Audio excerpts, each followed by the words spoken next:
Assalamualaikum warahmatullahi wabarakatuh.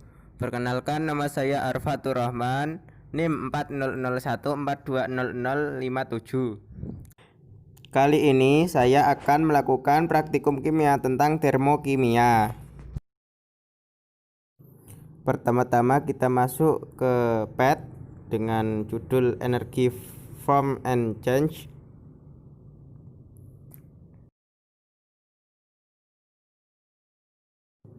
Kemudian kita memilih salah satu menu, intro atau sistem. Kita mulai dengan intro. Di dalamnya ada banyak bahan, satu besi atau iron, kedua bata ya atau brick, kemudian ada dua kompor, kemudian ada air atau water, dan minyak zaitun atau olive oil. Kemudian ada termometer,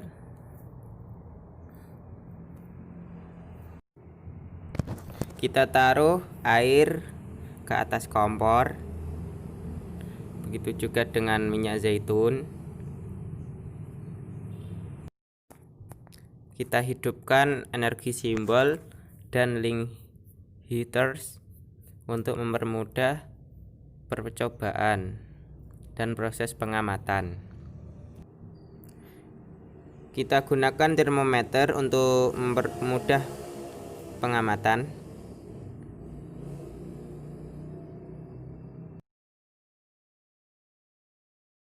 Kita nyalakan api hingga suhu air dan minyak zaitun tinggi.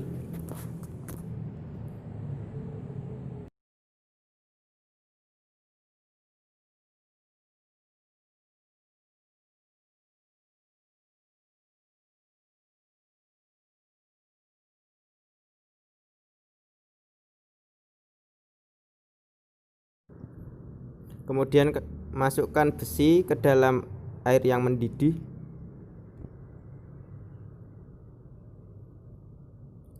Bisa kita lihat suhu pada air mendidih menjadi turun karena panas yang berada dalam air mendidih berpindah ke besi. Kemudian kita ambil besi dari dalam air mendidih. Bisa kita lihat energi panas yang ada di besi bertambah banyak, asalnya 6 tadi. Kita coba dengan termometer, suhunya hampir sama dengan air mendidih.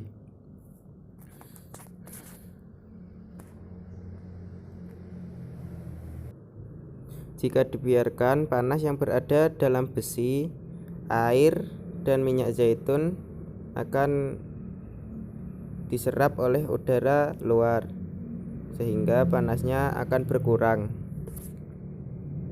Selanjutnya kita coba masukkan besi ke dalam minyak zaitun.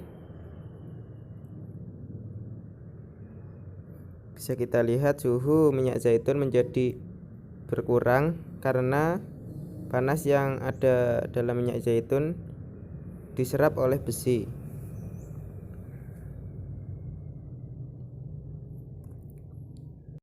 Kita ambil besi dari dalam minyak zaitun panas.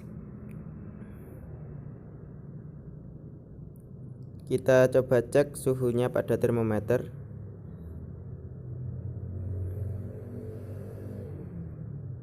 Suhunya sama seperti minyak zaitun yang panas. Energi panas akan terus berkurang karena diserap oleh udara luar. Karena ini menggunakan sistem terbuka, sehingga udara luar dapat mempengaruhi suhu pada reaksi.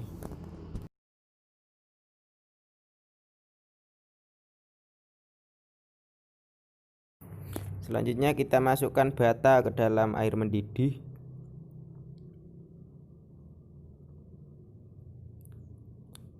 suhu air mendidih berkurang sedikit karena bata merupakan konduktor yang jelek atau malah isolator. Kita ambil bata dari dalam air mendidih, kita cek dengan termometer suhunya. Suhunya ternyata sama dengan air mendidih walaupun bata merupakan konduktor yang jelek. Selanjutnya kita masukkan bata ke dalam minyak zaitun. Suhu minyak zaitun menjadi berkurang karena panasnya diserap oleh batu bata. Kita ambil batu bata dari dalam minyak zaitun, kemudian kita cek suhunya berapa.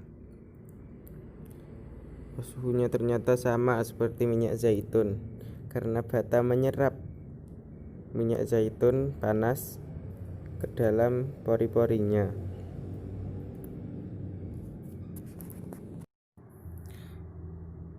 Kita coba menaruh bata di atas besi yang panas. Apakah suhu bata ikut meningkat? Oh, ternyata suhu dari besi yang panas ada yang berpindah ke bata.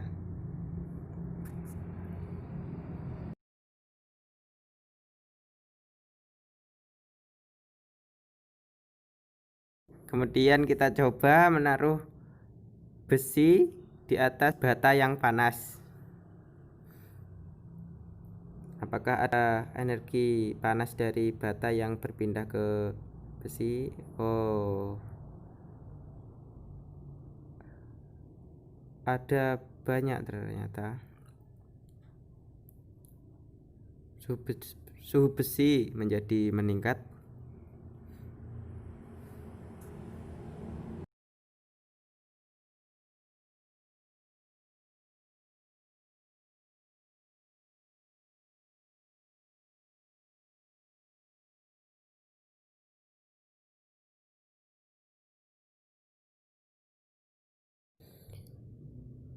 Kemudian kita coba membakar besi langsung di atas kompor.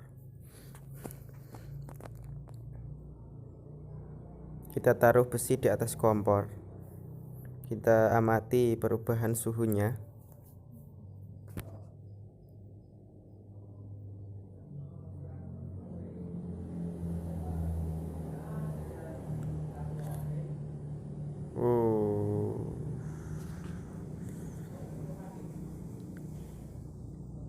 Ada energi panas yang masuk dan ada energi panas yang meninggalkan besi.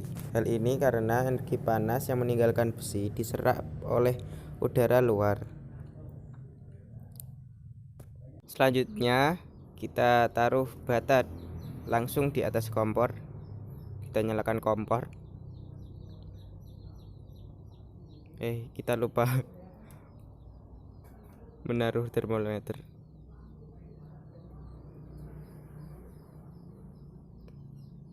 Bata mampu menyerap panas tetapi tidak sebanyak besi.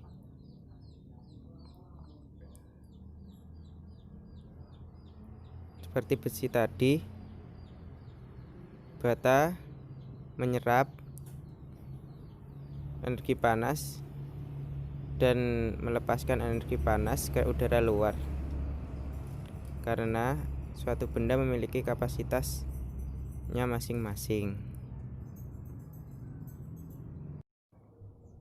Kemudian kita amati mana yang lebih lama menyimpan energi panas, apakah besi atau bata.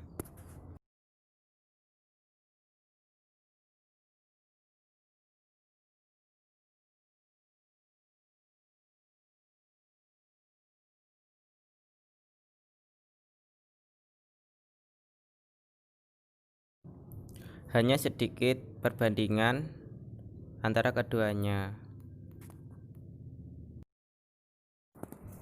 Selanjutnya kita menggunakan menu sistem. Di dalamnya ada banyak alat dan bahan. Yang pertama adalah pesepeda, yang kedua yaitu kran, ketiga matahari, keempat ada teko, kelima ada generator, keenam ada panel surya, dan kita bisa mengubah bentuk energi listrik menjadi energi panas pada kompor listrik, energi cahaya pada lampu pijar, dan lampu CFL, dan energi mekanik pada kipas angin. Kita mulai dengan pesepeda.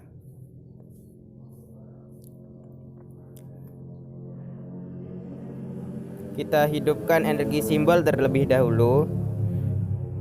Terangan warna E yang abu-abu itu energi mekanik, yang biru energi listrik, yang oranye energi panas, yang kuning energi cahaya, yang hijau energi kimia. Pesepeda menggerakkan sepeda menghasilkan energi mekanik yang dapat menggerakkan generator sehingga menghasilkan energi listrik. Energi listrik dijadikan energi panas oleh kompor listrik. Bisa dilihat penampangnya berubah menjadi merah, menandakan itu panas. Selanjutnya kita ubah kompor listrik menjadi lampu pijar. Pada percobaan kali ini terlihat semakin cepat pesepeda mengayuh sepeda, semakin terang lampu pijar. Hal ini dikarenakan kinerja pesepeda mempengaruhi kinerja generator. Semakin optimal kinerja generator, semakin terang lampu. Lampu selain menghasilkan energi cahaya juga menghasilkan energi panas. Selanjutnya kita ganti lampu pijar dengan lampu CFL. Tidak seperti lampu pijar, lampu CFL hanya menghasilkan cahaya saja, tidak menghasilkan panas. Selanjutnya yaitu kipas angin. Kipas angin mengubah energi listrik menjadi energi mekanik. Pesepeda menggerakkan generator. Generator menghasilkan listrik. Listrik kemudian dialirkan ke kipas angin. Semakin cepat pesepeda mengayuh sepeda, semakin cepat kipas angin berputar. Begitu pula sebaliknya. Percobaan selanjutnya, kita menggunakan kran sebagai sumber tenaga untuk menggerakkan generator. Kran menghasilkan energi mekanik melalui aliran air. Aliran air menggerakkan turbin air sebagai generator yang menghasilkan energi listrik yang disalurkan ke kompor listrik. Dalam kompor listrik, energi listrik diubah menjadi energi panas.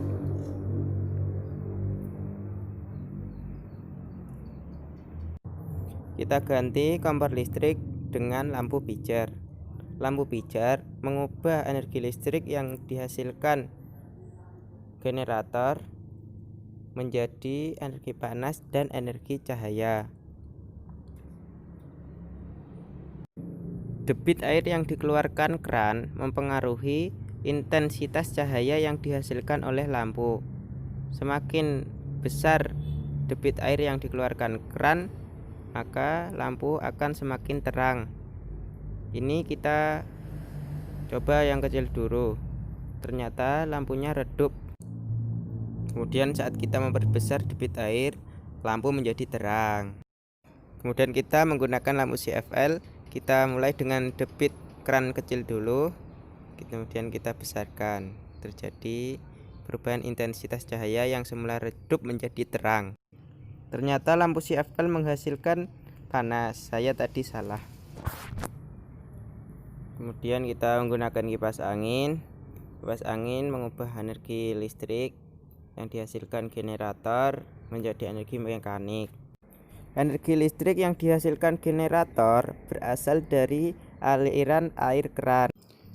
Aliran air keran mempengaruhi kecepatan energi mekanik yang dihasilkan kipas. Semakin besar debit air pada keran, semakin kencang kipas berputar. Semakin kecil aliran air, maka kipas semakin pelan.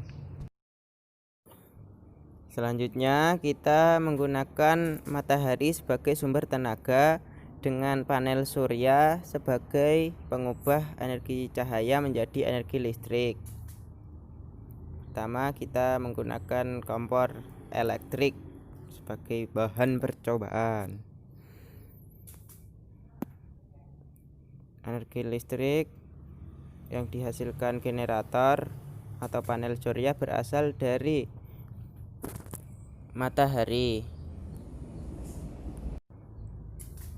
Jika matahari tertutup awan, maka akan mengurangi kinerja panel surya karena tidak mendapat cahaya matahari yang maksimal.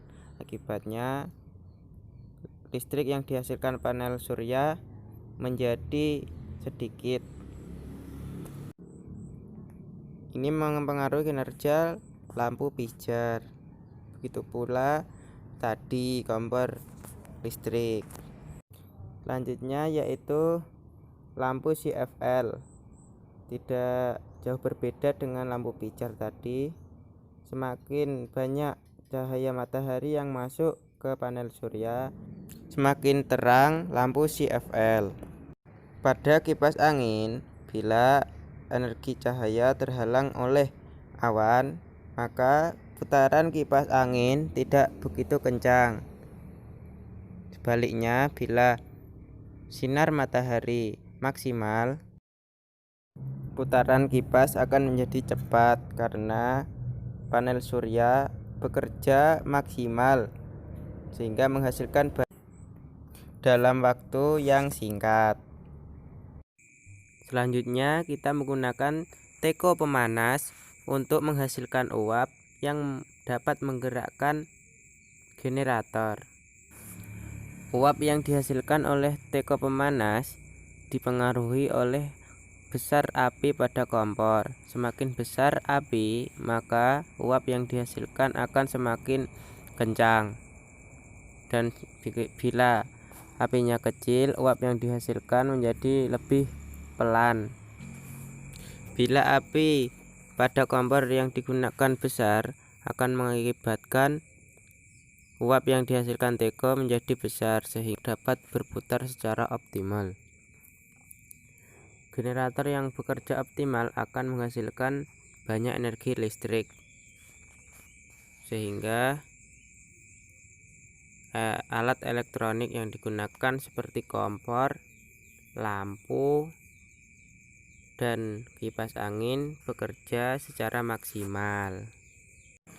Saat uap teko menjadi kecil, generator menjadi berputar lebih pelan sehingga lampu pijar menjadi sedikit redup. Begitu pula pada lampu CFL. Saat generator berputar pelan, lampu CFL tidak menyala. Coba kita nyalakan kompor agar teko menghasilkan uap. Kita nyalakan api pada kompor. Kemudian kita lihat perubahan energi yang terjadi. Energi mekanik yang dihasilkan oleh teko disertai panas menghasilkan energi gerak pada generator. Energi gerak pada generator menghasilkan energi listrik yang dapat menyalakan lampu. Lampu menghasilkan energi cahaya dan energi panas. Kita coba matikan HP pada kompor, biarkan uap yang keluar dari teko semakin mengecil. Seiring hilangnya uap pada teko, generator juga akan berhenti bergerak dan akhirnya lampu mati. Kita coba pada kipas. Teko menggerakkan generator dengan uapnya. Generator menghasilkan listrik yang dialirkan ke kipas.